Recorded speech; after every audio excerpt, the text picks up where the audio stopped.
trocar uma ideia com você, torcedor e torcedora do Botafogo, sobre a possível contratação do Lucas Halter, zagueiro que pertence ao Atlético Paranaense e que esteve na última temporada defendendo o Esmeraldino, Goiás, no Campeonato Brasileiro. Goiás caiu para a segunda divisão, mas sim, o Halter foi na equipe esmeraldina um dos seus destaques, um dos melhores jogadores, sem dúvida alguma. Teve grandes momentos, bons momentos, grandes momentos defendendo o Esmeraldino, fazendo gols, evitando gols, praticando ali o que ele tem de melhor, que é a saída de jogo, em alguns momentos fazendo bons passes em profundidade também. Enfim, são essas as boas características aí do Halter que eu já antecipei aqui, mas vamos detalhar um pouquinho tudo isso aí, também veja como é que seria a junção do Halter com o Alexander Barbosa, que também é fortemente especulado hoje no Botafogo como possível reforço glorioso aí para 2024. Essa dupla de defesa, de defensores aí, ela pode gerar uma qualidade muito maior para o jogo do Botafogo em relação ao que era a dupla anterior, formada pelo Cuesta e também pelo Adrielson, Este é o ponto. Primeiro, eu nunca vou aceitar que o Botafogo perca um jogador como o Adrielson para o Lyon. Nunca vou aceitar. Acho que tem um problema aí, inclusive de pesar qual é o maior aí da história, E para mim o Botafogo é o maior da história. Eu sei que muita gente discorda disso, vão colocar pano aí em cima disso aí, vão falar que, enfim, não dá para disputar com o futebol. Peraí, os dois times é da mesma SAF, Então não vem com essa conversa pra cima de mim, não. E pra mim, Lyon não é nada perto do Botafogo. Então eu não consigo aceitar essa história aí. Eu só vou aceitar isso daí, gente, quando um atleta que tiver um grande destaque na temporada pelo Lyon, vir parar no Botafogo. Aí tudo bem, aí tamo junto, tá? Agora, quando o jogador do Lyon se destacar muito e for vendido para outro time da Europa, e passar longe do Botafogo, e aí o Botafogo tem um jogador que se destaca, aí manda pra lá, aí eu não consigo entender isso, não consigo aceitar isso não. Não consigo aceitar. Nada vai me fazer aceitar isso. Tá? Você pode odiar ou amar o John Textor, Mas ele tá errado nisso daí. Tá completamente equivocado. Imagina você. Mantém o Adrielson agora na defesa ali. Tira o horroroso do Cuesta, Porque o Cuesta foi horroroso, Aí você traz um jogador como Alexander Barbosa, teríamos uma zaga muito acima da média, composta por dois jogadores que são realidades, Um é um jogador brutal nas ações defensivas, que é o Adrielson, com muita personalidade, muita luta, muita entrega, muita garra, E o outro é um jogador como Alexander Barbosa, que é a referência técnica ali da defesa, de uma linha defensiva com o Cuesta, com o Adrielson, com ele, Alexander Barbosa e também com o Adrielson. Então eu não aceito muito isso daí não. Mas vamos lá. Adrielson foi embora? Foi, Outros também, sempre que se destacar, vão embora, vão. O Jefinho foi pra lá, tal, não funcionou, Aí, como não deu certo, não vai para outro clube da Europa, aí volta para o Botafogo, é isso? É isso? Bom, gente, não consigo aceitar. Mas falemos então, vamos simplificar isso aqui para não dar muita polêmica, Vamos falar sobre o Halter. E até em que sentido ele pode ser para o Botafogo um belo jogador, uma bela contratação. Vamos lá. Bom, esse jogador tem 23 anos, tá? Ele já teve convocação, inclusive, aí para a seleção pré-olímpica, A seleção pré-olímpica. Gente, desconsidere um pouco isso daí. Porque às vezes é muito mérito do jogador. Às vezes é coisa da cabeça desses técnicos bunda moles aí que assumem a seleção olímpica brasileira. O técnico principal já é um problema, Em geral, é um problema que dirá o técnico da seleção olímpica. E o da seleção olímpica é uma vergonha. É uma bizarrice das piores, das maiores, O tal do técnico que está lá na seleção sub-23 do Brasil. Então, desconsidere, porque às vezes qualquer um pode aparecer. O cara convocou um lateral que nunca tinha jogado. O América Mineiro. Foi tão escandaloso que pediram, desconvoque, pelo amor de Deus, pra gente não passar vergonha, desconvoque enquanto as pessoas não tiveram ainda muita noção do que você fez, pelo amor de Deus, Ramon, vai lá e desconvoca. Aí ele foi lá e desconvocou. Ele, na verdade, fez uma convocação de jogador que não tinha subido ainda, Não tinha jogado ainda como titular. Era um jogador sub-20 do América que subiu para o elenco principal, não tinha vestido a camisa de titular em nenhum jogo e ele convocou para a seleção brasileira principal, gente. Entende? Então, até em virtude disso, vamos desconsiderar muito essas convocações aí, porque a gente tem, no mínimo, um amador à frente da seleção sub-23, no mínimo, tá? No mínimo. Porque CBF, fiz até um vídeo falando disso hoje aqui. CBF, gente, na verdade, uma mina de ouro aí para canalhas, para calhordas, facínoras, mafiosos e tudo mais, E muito técnico fecha os olhos ali para algumas dessas canalices que acontecem na CBF. 360 milhões de reais entra na CBF todo ano. Ninguém sabe para onde vai esse dinheiro, porque ele não é investido como deveria só com patrocínio, tá? só com patrocínio para a amarelinha. Tem nada a ver do dinheiro que ela ganha de outras maneiras não, tá? Nada disso é revertido para o futebol brasileiro, sequer para a seleção brasileira. Então vamos lá, vamos falar aqui então do Lucas Halter, né?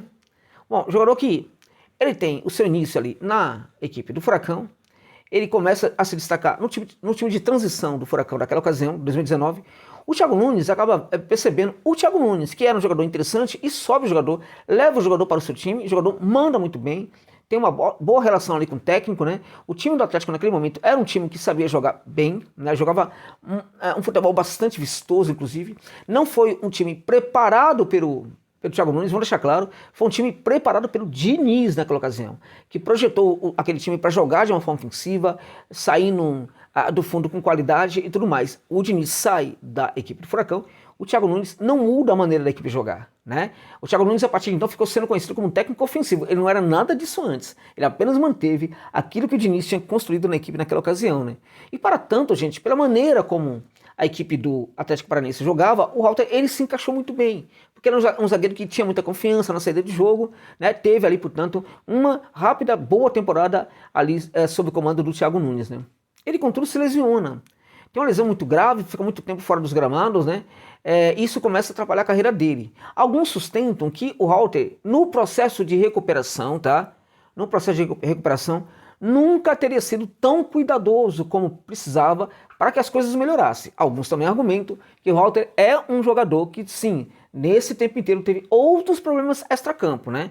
Mas vamos deixar isso de lado agora, até porque todo jogador tem o direito de amadurecer. O que não podemos aqui falar, o que não podemos aqui pontuar, sabe, com veemência, é que o Halter, ele só não conseguiu jogar mais de 2019 até então em virtude somente das lesões. Não foi só por causa disso não, tá? Também foi por um extracampo que precisa ser melhor avaliado. Contudo, é um jogador que no Goiás, notadamente nos jogos finais, no segundo semestre, tudo que ele demonstrou foi maturidade, seriedade, muito profissionalismo. Não dá para também deixar de reconhecer isso daí.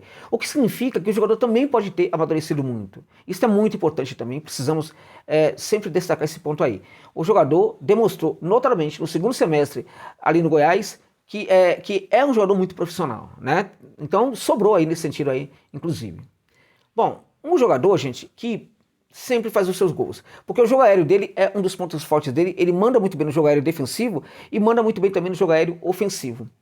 Curiosamente, acho que no defensivo tem algo a melhorar, porque ele tem tempo de bola bastante interessante, né?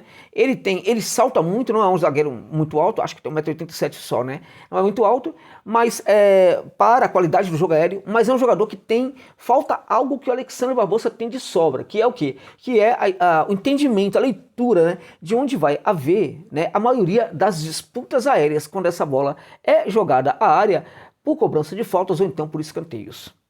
Barbosa, né, se esforça menos para ter muito sucesso nesse jogo aéreo, porque ele tem uma leitura muito precisa de onde vai haver essas disputas e não precisa direcionar muita energia para ir até onde está acontecendo essa disputa.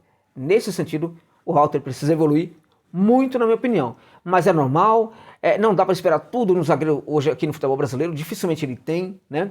E este é um problema assim que precisa evoluir, mas dá para evoluir sim. Agora, no jogo aéreo ofensivo, ele também entrega muito os seus gols, é muito agressivo nesse jogo aéreo ofensivo aí, e costuma fazer bastante gols sim. Nessa temporada, por exemplo, fez. Essa temporada foi a melhor temporada da carreira dele, melhor ainda do que aquela temporada inicial, como o Thiago Nunes lá no Atlético Paranaense, né?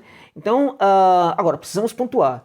É um jogador de meia temporada muito boa e de uma última temporada agora também muito boa. É um jogador cuja temporada de 2023 se o reconecta com a qualidade do seu jogo em 2019, né? Mas talvez isto neste momento seja pouco ainda para nós entendermos o Halter como um titular absoluto do Botafogo, tá? O que significa isso? Significa que talvez o Botafogo, além do Alexandre Barbosa, tenha que ir no mercado buscar um outro zagueiro neste momento. Tá? Porque, veja, o Glorioso não pode entrar as disputas de 2024, disputas dificílimas, né, com um jogador que é uma aposta, tá? é necessário investir sim no jogador como Halter, mas tendo-o como aposta. E acho que em virtude disso, talvez estejamos falando de valores muito altos para um jogador tão jovem, para um jogador jovem, né, mas ele não tem 20 anos, não tem 19 anos, tem 23 anos. Talvez os valores sejam um pouco excessivos, né, o que significa, na cabeça ali dos dirigentes do Botafogo, que ele vai chegar ao Glorioso para ser titular. Então, contratando-o e contratando também o Alexandre Barbosa, é muito provável que os dirigentes não irão atrás de um outro zagueiro. E nesse sentido, eu acho que é um pouco arriscado. Porque não dá, por exemplo, para bancar uma aposta assim. A aposta é jogador que tem que chegar para compor elenco, né, e ter outro jogador ali para jogar e ele ir entrando aos poucos na equipe. Tá? Então, acho perigoso. Tá? A saída de jogo dele, eu já falei que é uma qualidade. É qualidade sim. Tá? Às vezes, em alguns momentos, mostra uma coragem excessiva e acho, por exemplo, que a técnica dele não é tão apurada como do próprio Alexandre Barbosa, que também tem essa saída aí, mas consegue ter muito mais qualidade, raramente perde a bola. É um jogador que tem também uma experiência maior de entender a hora de soltar essa bola ou se deve conduzi-la um pouco mais até o meio de campo. O Halter é um jogador que falha um pouquinho nessa leitura e às vezes, quando perde essa bola, e às vezes ele perde, se mostra um tanto quanto afobado. Isso também é algo que precisamos deixar claro para vocês, torcedores do Botafogo. Finalizando, é um jogador que, na minha opinião, ele serve para... O elenco do Botafogo é uma boa contratação, mas eu acho que o Botafogo precisa de um outro, tá? De qualquer maneira, se nós pensarmos aí o Halter, pelo que ele jogou em 2023, juntamente com o Alexandre Barbosa, como é que seria essa dupla em relação à dupla anterior? Ficaria no mesmo nível? Seria melhor? Seria pior? Vejam. É provável que empate. Por quê? Porque o Alexandre Barbosa, não dá para comparar o Alexandre Barbosa com o Cuesta. Não dá, não cabe na mesma frase, né? O Alexandre Barbosa é muito alto nível, né? Só que o Halter hoje é uma aposta, ou seja, pode dar certo ou pode não dar certo. Então é complicado a gente pegar e falar que vai ser uma grande dupla. Por quê? Porque esse jogador, se ele não der certo, ele vai voltar a ser, por exemplo, ali um jogador parecido com o que foi o Cuesta, né, em termos de desempenho. Ao mesmo tempo, o Adrielso é um jogador que também é incomparável em relação ao Halter, né? Então, o ideal seria Adrielso e Barbosa, como eu disse, né? Isso, infelizmente, não é possível. O Adrielso, ele tem ali, veja, até muitas características do jogo do Halter. Em alguns momentos, eles até mostraram semelhanças no seu jogo, mas o Adrielso é muito mais jogador, é jogador que veste a camisa com muito mais personalidade. O Adrielso é aquele tipo de jogador, tá? Que não depende tanto de circunstâncias do futebol da equipe, circunstância do jogo, para ter um bom rendimento. O Halter é um jogador que precisa que a equipe esteja ajustada para que ele jogue bem, ou que circunstâncias do jogo da equipe o ajudem. Então, por exemplo, no Goiás, a equipe não estava ajustada na maior parte do tempo, né? Mas a maneira como o Goiás jogava sempre o ajudava bastante. A equipe levava muita bola aérea, né? Muito tempo inteiro estava chegando bola na área. Então, os números do Halter, os números do Halter eram interessantes porque, na verdade, no jogo aéreo ele mandava muito bem, né? Algumas jogadas ali, algumas disputas por baixo, nem sempre ele ganhava, mas também o número de disputa era interessante, porque também tinha muita disputa ali no setor dele. Agora, veja, na maior parte do tempo, né, o Goiás, quando o Halter tinha essa bola, o Halter tentava fazer essa condução de bola. Curiosamente, nem sempre a equipe do Goiás sofria tanta pressão aí, essa série de jogo aí do Halter, né? E aí ele progredia bastante no campo. Nesse sentido, ele teve aí bastante destaque. É um caráter, é um traço do futebol brasileiro. Como as equipes não davam muita bola para o Goiás, mais ou menos que ficava esperando ali que o Goiás falhasse o tempo inteiro, até porque isso acontecia. Então não precisava gerar essa pressão inteira, essa marcação alta o tempo inteiro ali para a equipe do Goiás. Só algumas equipes que evidentemente fizeram isso. Então, como não havia tanta essa pressão alta aí, então não havia tanta pressão sobre essa saída de jogo do Halter. Então isso fez com que ele ficasse mais tranquilo e esse jogo dele ficasse ali tido como jogo interessante na saída de bola do fundo, né? Mas é um jogador que eu não sei se houver uma grande pressão ao seu jogo na saída de bola, ele vai conseguir entregar resultados tão positivos como ele entregava no Goiás. Eu acredito até que isso aí pode melhorar. Ainda que ele falhe nisso, ele pode realmente melhorar. Mas ele é uma aposta. Ele pode se tornar um jogador até melhor do que o Adrielso, mas neste momento não dá, evidentemente, para comparar. Então, eu acho que é uma boa contratação para o Botafogo, mas o Glorioso precisa ir ao mercado e buscar um outro zagueiro para jogar, por que não, ao lado do Alexandre Barbosa, que chega do Libertad para compor aí a zaga do Botafogo em 2024. É isso.